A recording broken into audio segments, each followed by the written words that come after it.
Comment vous faites pour ne pas vous chicaner dans vos couples? Là, c'est son moment de manger. Elle refuse de manger parce que Rima a laissé son sac de chips là-bas sur le comptoir. Pour que finalement, il fasse une évaluation, puis il m'envoie un rapport. Guys, j'ai pleuré.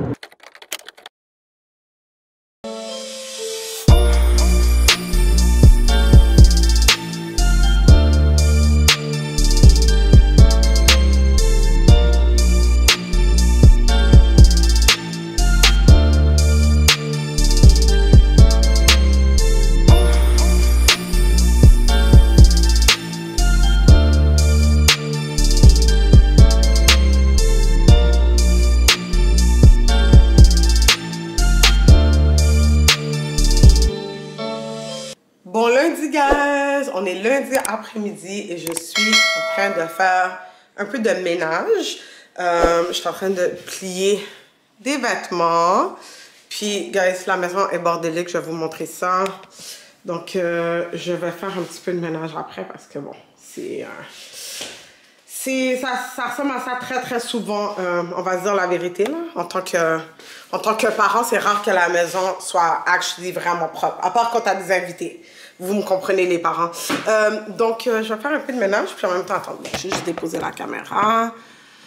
Ok, donc là je suis en train de plier des vêtements. En plus c'est drôle parce que j'adore plier les vêtements. Je sais qu'il y a beaucoup de gens qui trouvent ça comme emmerdant comme travail, mais j'aime beaucoup ça. Puis là je suis en train de plier les vêtements des enfants parce que c'est sûr que je dois toujours faire sécher à l'air libre parce que j'ai pas envie, ils sont déjà petits là, j'ai pas envie qu'ils deviennent encore plus petits. Mais guys, je vous dis là, honnêtement, j'ai jamais réalisé à quel point mon time management skill était vraiment pas bon jusqu'à temps qu'on a eu Yara.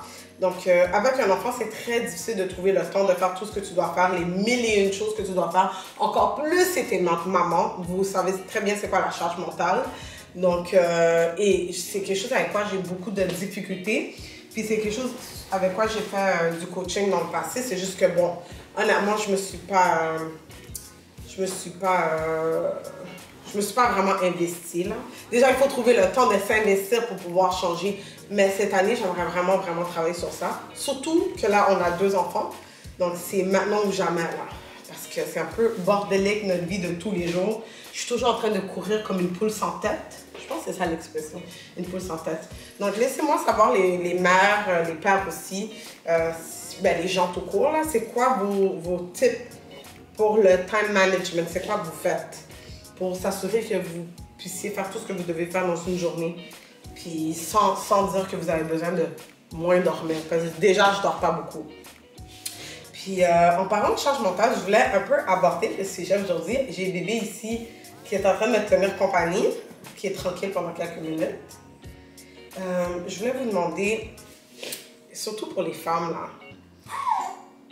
là, ok bébé, surtout pour les femmes, laissez-moi savoir avec la charge mentale, ok, comment vous faites pour ne pas vous chicaner dans vos couples. Moi, c'est ça que j'ai besoin de savoir. Parce que je ne vais pas vous mentir, avec Yara, on a eu beaucoup de conflits autour de la charge mentale puis le ressentiment que ça causait chez moi d'avoir une aussi grande charge. Et du côté de Dudley, en tant qu'homme, parce que c'est souvent les hommes qui, tu sais, l'autre partenaire, puis les femmes, on est souvent le default parent.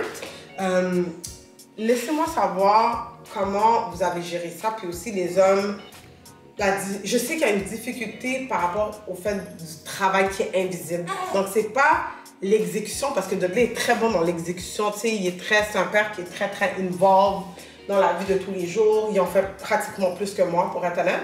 Mais c'est quand même moi, en tant que femme, qui doit faire 99,9% de tout ce qui est organisation, tout ce qui est préparation, tout ce qui est pensée, planifié, qui tourne autour de ça. Puis je sais que moi et Dudley, on a eu des conflits parce qu'il ne voyait pas nécessairement tout ce que je faisais, qui est la tâche invisible, tu sais, la partie du travail que lui ne voit pas. Comme quand il fait l'épicerie, mais c'est moi qui fais la liste. Parce que c'est difficile pour lui de faire la liste pour savoir qu'est-ce qu'il doit acheter pour faire l'épicerie. Mais moi, je fais ça par rapport à tout. Tu sais, savoir c'est quand que... C'est moi qui achète les vêtements des enfants, c'est moi qui sais c'est quand il faut changer les affaires, qu'est-ce qu'il y aura besoin à la garderie. C'est moi qui regarde, ok, la crème pour les fesses, elle est finie, il faut que j'en achète une autre. Puis les mille et une autres choses qu'on réfléchit, qu'on lit les reviews, qu'on regarde est-ce que ça c'est le bon produit, c'est quoi le meilleur, quelles activités les enfants doivent faire, où est-ce qu'ils sont rendus dans leur développement. Donc, je ne sais pas si vous avez des conseils pour moi, mais je les prendrai volontiers parce que je veux pas qu'on retombe dans le même cercle vicieux maintenant qu'on a un deuxième enfant. Donc, c'est ça. Je vais compléter le ménage. Puis, guys, pour de vrai, j'adore. Mais c'est rendu maintenant, dans cette phase. J'adore faire du ménage parce que c'est devenu un luxe.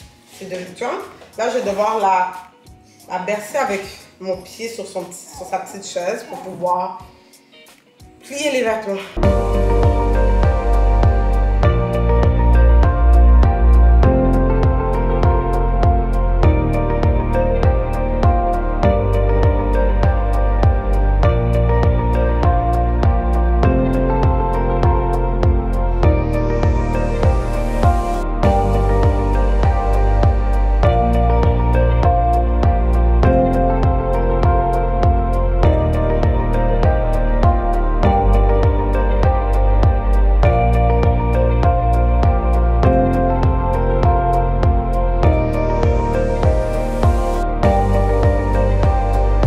En route pour aller chercher Yara à la garderie et je vais faire un petit pit stop au McDonald's. J'ai pas le choix. Ça va être probablement l'une de mes dernières fois, puis je vais vous expliquer pourquoi demain ou après-demain. Je vais vous laisser savoir pourquoi. On va en profiter un peu, hein? On va en profiter un peu.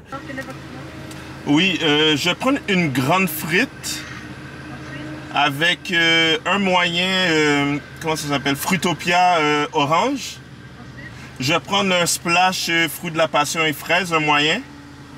Et je vais prendre une poutine au bœuf et oignon. Autre chose? Non, ça va être tout. Les hommes des chasses. Merci beaucoup. Guys, je ne sais pas si vous avez déjà essayé cette poutine-là. Pour le vrai, moi, je la trouve délicieuse. Ça va être débile, s'il vous plaît. Il va falloir que je m'achète un trépied pour... Oh, parfait. Oh, ça c'est pêche. J'avais demandé fruits de la passion et fraises. Je suis désolé.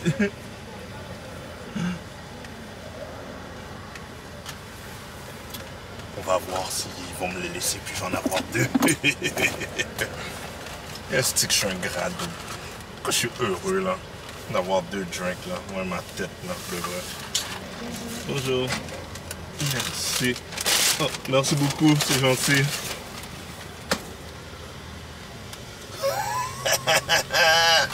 Et un deuxième. Bon, là, va falloir juste que je trouve la place où le mettre, là. Est-ce que vous pensez qu'elle est en train de me chat puis qu'elle m'en a juste donné un de plus? Moi, je pense que oui. Moi, je vais aller avec cette narrative-là. Ok. Là, je sais juste pas comment... Ok. Est-ce que je... Ok. Bon. Ok. C'est une bonne... Hein? Regardez-moi ça, la mif. Oh là là là là là là là là là là. C'est tellement appétissant. Un morceau de bœuf avec les oignons. Guys, goûtez-le puis laissez-moi savoir. Si vous l'avez déjà goûté, laissez-moi savoir dans les commentaires comment vous trouvez. Si vous ne l'avez pas goûté, essayez-le. Laissez-moi savoir comment vous trouvez. Oh là là, c'est tellement bon. Bon, allez chercher Yara là, guys. Là. Oui, c'est dehors. On va aller dehors. Où est ton casier?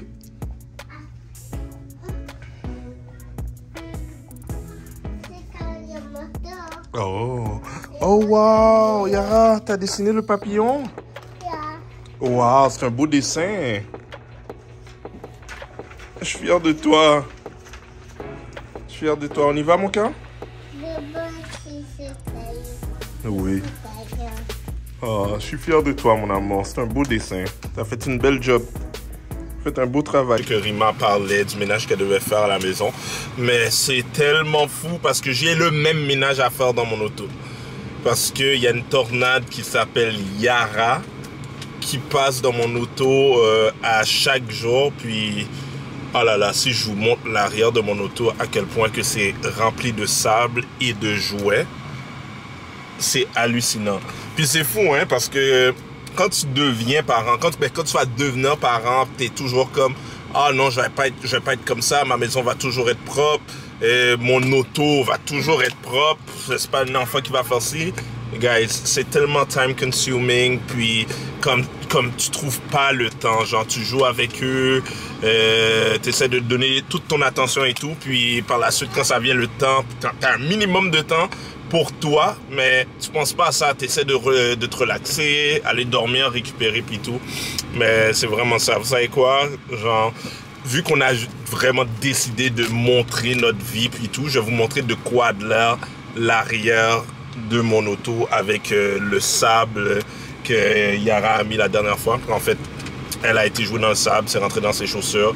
Puis la première chose que Yara fait en rentrant dans l'auto, c'est enlever ses chaussures. So, ouais, le bordel dans l'auto. Yara, t'as sali l'auto de papa? Yeah, ouais, vous l'avez entendu. Elle est comme yeah. So, ouais, c'est vraiment ça. So, là, on se dirige vers la maison. Je vais voir si je pourrais aller au PARC avec elle. Je vais pas dire le mot parce que si je dis le mot puis qu'on n'y va pas, ben, ça va être la fin du monde. So, c'est vraiment ça.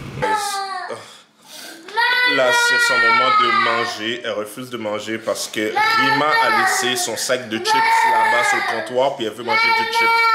Elle veut manger les chips. Fait que là, elle est en train de pleurer. Rima est en train de je sais pas faire quoi dans la chambre avec bébé. Fait que elle veut maman là. Le vrai, je pense tranquillement. Je pense que Rima m'avait dit qu'elle commence à être un peu jalouse. Donc, je sais pas pourquoi. Je vais lui demander par la suite. Mais ça va mon amour. Regarde. On finit de manger, puis on va aller au parc après. Est-ce que tu es d'accord? Ok, mais si tu es d'accord, on finit de manger. D'accord, mon amour? Viens. Est-ce que tu vas aller jouer au foot avec Michele, Ethan et Eliane? Ok, ben viens. Viens t'asseoir sur papa, on va manger, puis on va aller jouer au foot. Elle a dit oui, comme ça, puis par la suite, elle dit non, comme... Ok, mon amour, je vais aller m'occuper d'elle, là. Puis, comme elle est anormalement forcée depuis quelques jours, genre... Fait que ça, c'est le radar qui dit qu'elle est en train de tomber malade. Elle est en train de tomber malade. C'est du moment qu'elle est anormalement forcée, genre, comme elle va par-dessus cette coche-là, c'est qu'elle est en train de tomber malade. Fait que ça va être tough parce que... Fouf, on peut pas la garder à la maison avec bébé. Fait que là, ça va être très important qu'on lui fasse l'hygiène nasale sans arrêt. Yara, tu veux manger? T'es fatigué, mon amour? Est-ce que tu veux dodo? Oh, tu veux dodo? Oh.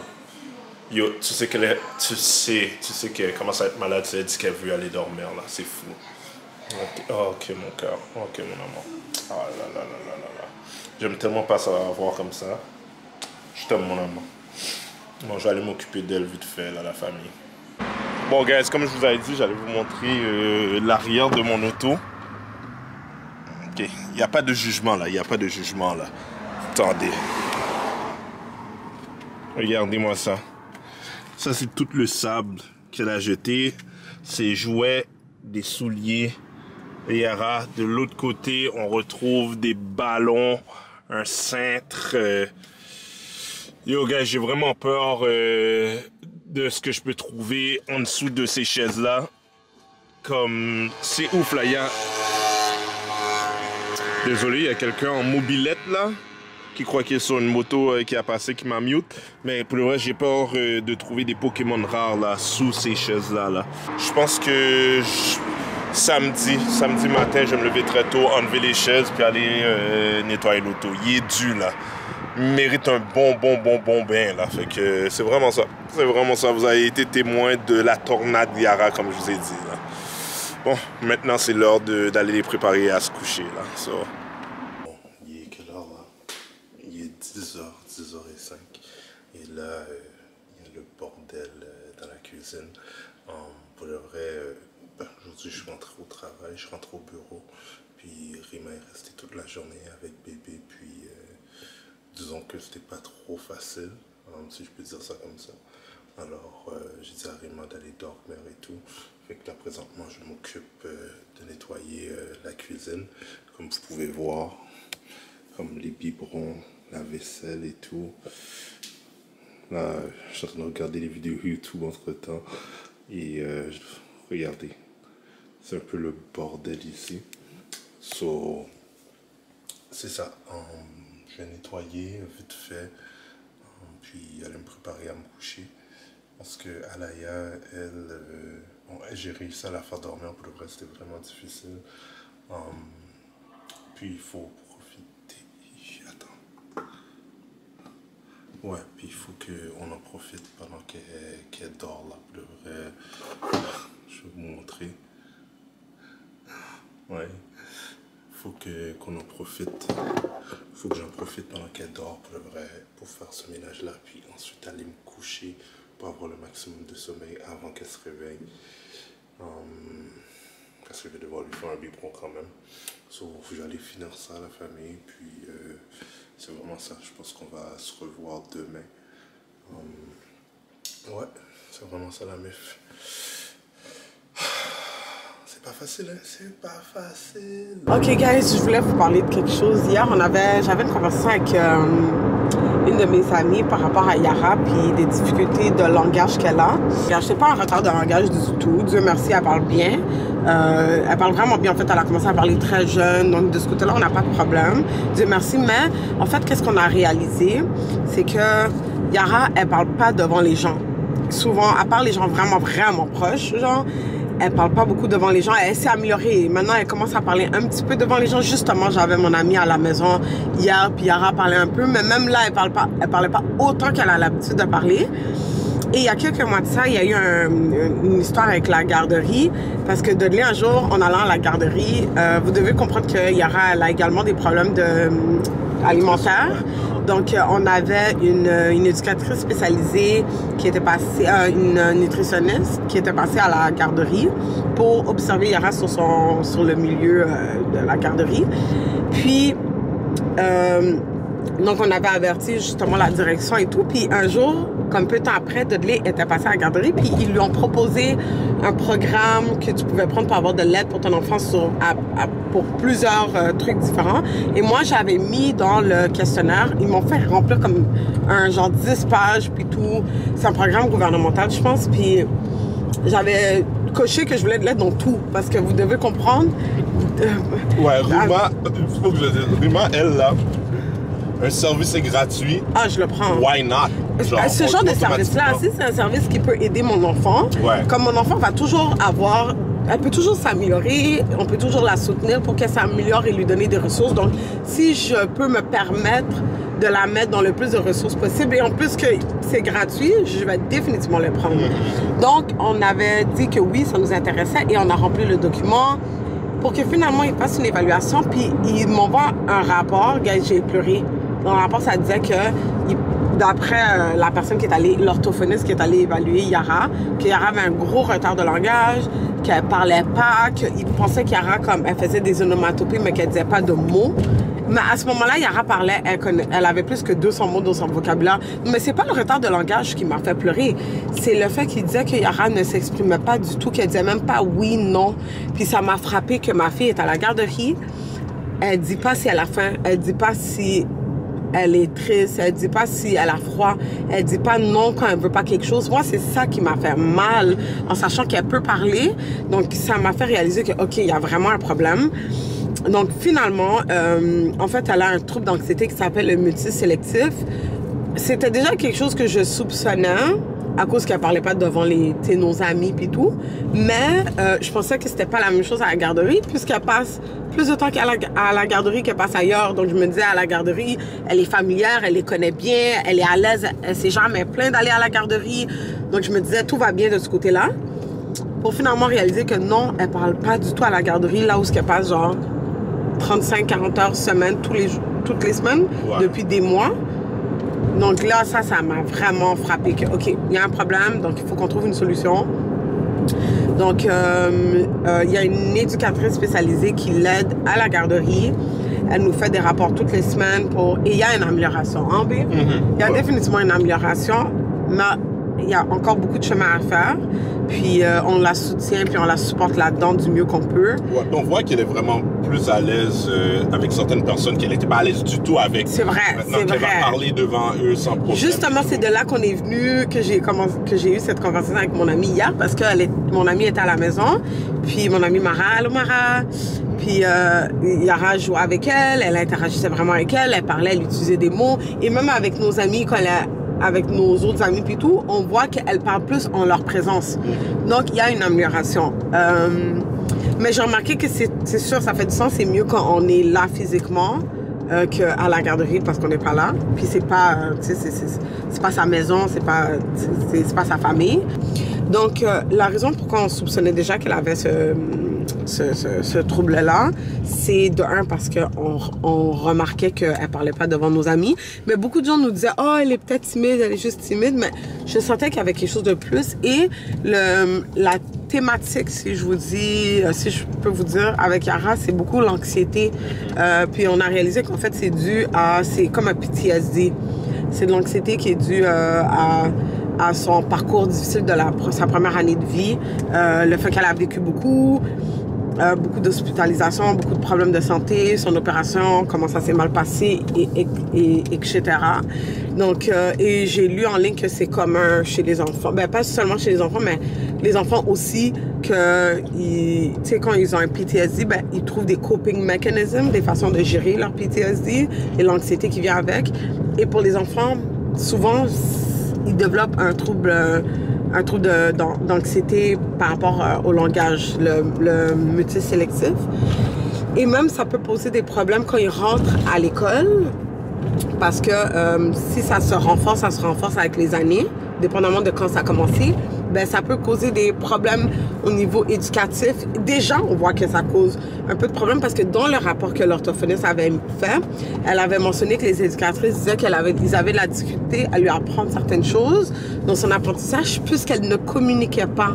Et non seulement elle ne communique pas, mais je vais aller plus loin que ça, elle ne fait pas confiance facilement aux gens. Elle a beaucoup de difficultés avec le fait de voir des nouvelles personnes. Ça, c'est un gros trigger chez Yara.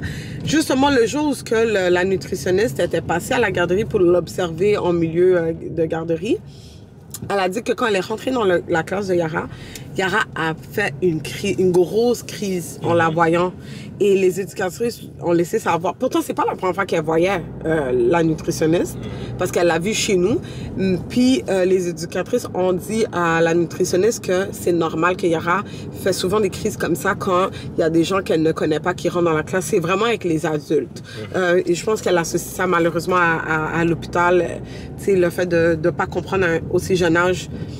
Pour elle, c'est comme, elle réalise pas que c'était pour son bien. Elle, c'est comme des adultes qui lui font mal physiquement. Donc, elle a puis même quand on est dans des milieux qu'elle ne connaît pas, elle est très anxieuse. Elle peut être très anxieuse.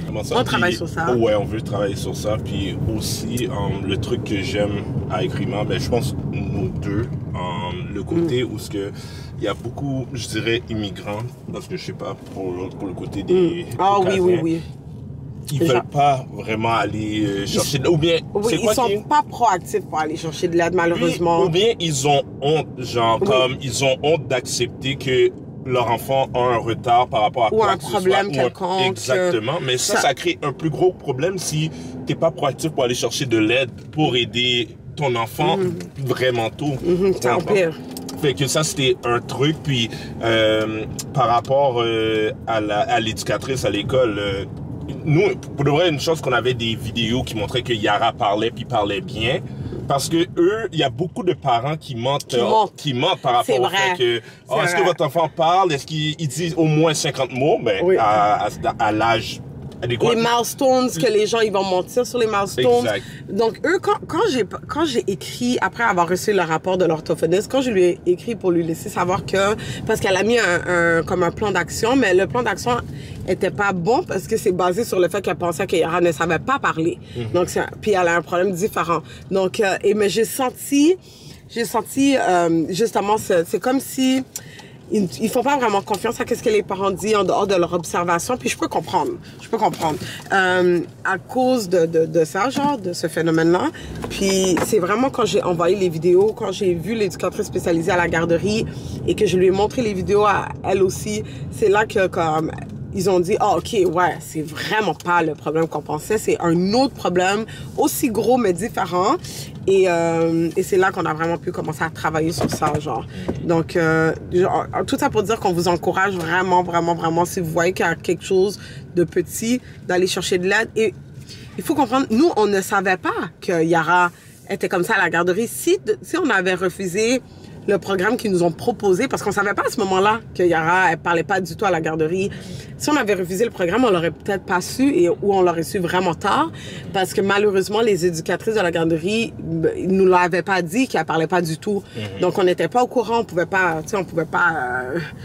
répondre à un problème qu'on ne connaît pas. Effectivement. Donc, on vous encourage définitivement, surtout si vous avez des enfants en jeune âge, là, en bas âge, de regarder ça, là, parce que ces petits bêtes-là, là, ouais, ça devient des grosses bêtes. Puis quand je dis les petites bêtes, je parle des enfants. Okay, ça devient des grosses bêtes aussi. C'est pour ça que tu parlais des problèmes. Ces petits problèmes deviennent des gros problèmes. Si ça aussi, mais je veux dire, comme on est tellement focus avec l'aspect genre les tantrums, le terrible two, tout l'aspect genre la discipline puis tout, mais il faut pas oublier le développement aussi, c'est important là.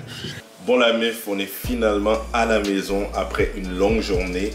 J'ai bébé sur moi parce qu'elle refuse de dormir. Rima est au salon en train de pomper, puis en train de chill avec Yara. Puis on va terminer le vlog comme ça pendant qu'elle est en train de régurgiter sur mon chandail. J'espère que vous avez apprécié la vidéo. Si jamais vous avez des questions par rapport à quoi que ce soit, laissez-les dans les commentaires. Yo, ça nous fait un plaisir de répondre à tout le monde. Alors n'oubliez pas de liker, commenter, cliquer sur la petite cloche pour avoir les notifications pour les prochaines vidéos. Et surtout, partagez l'amour, la famille. Alors je vous aime, on se revoit la semaine prochaine. Bisous.